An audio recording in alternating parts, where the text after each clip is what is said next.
నిన్న మొన్న పెరిగిన బంగారం వెండి ధరలు గురువారం మళ్ళా ఒక్కసారిగా యూటర్న్ తీసుకున్నాయి. భారీగా పతనం అయిపోయాయి. కొనుగోలుదారులకు ఊరట కలిగించింది. గత 2 రోజులు పెరిగినటువంటి బంగారం వెండి ధరల్లో మళ్ళీ లాభాల స్వీకరణ జరుగుతున్నట్లు కనిపిస్తుంది. దీంతో మళ్ళీ 2 లోహాల ధరలు ఇప్పుడు నేలచూపులు చూస్తున్నాయి.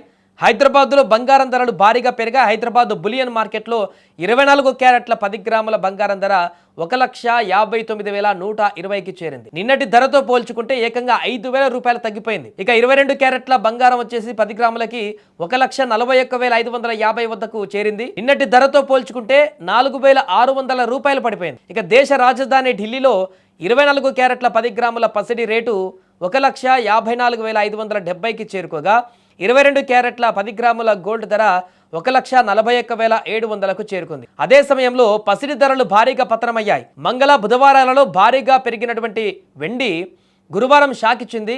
మళ్ళీ 3 లక్షలు వచ్చేసింది. నిన్నటి ధరతో పోల్చుకుంటే కిలోకి ఏకంగా 20,000 మేర తగ్గిపోయింది. హైదరాబాద్లో కిలో వెండి ధర ప్రస్తుతం 3 లక్షలుగా ఉంది. దేశ రాజధాని ఢిల్లీలో కూడా కిలో వెండి ధర 3 లక్షలుగా కొనసాగుతుంది. ఏదేమైనా కూడా గత 2 రోజులుగా కొంత పెరుగుదల కనిపించింది అనుకున్న సందర్భంలో మరలా ఒకసారి బంగారం వెండి ధరలు అనేది కుప్పకూలాయి.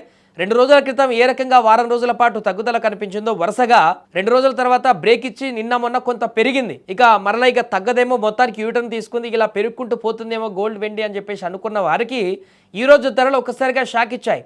ఊహించని విధంగా తగ్గుదల కనిపించింది. 5,000 వరకు బంగారం పడిపోయింది. 20,000 వరకు వెండి తగ్గుదల కనిపించింది. ఇంత భారీ స్థాయిలో తగ్గడంతో మరలా ఇన్వెస్టర్లు కానీ ఈ కొనుగోలుదారులు కానీ ఇప్పుడు కన్ఫ్యూజ్ అవుతున్నారు.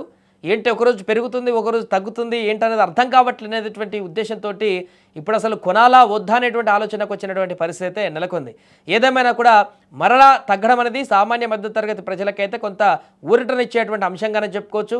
ఆభరణాలు కొనుక్కోవాలనుకునేటువంటి వారికి కూడా కొంత లాభదాయకమనే చెప్పుకోవచ్చు. మరి ఈ రోజుకే పరిమితం అవుతుందా ఈ తగ్గుదల? వరుసగా వచ్చేటువంటి రోజులు కూడా తగ్గుతుందా, లేకుంటే మరలా యూటర్న్ తీసుకుని పెరుగుదల అనేది కనిపిస్తుందా లేదా అనేది చూడాలి.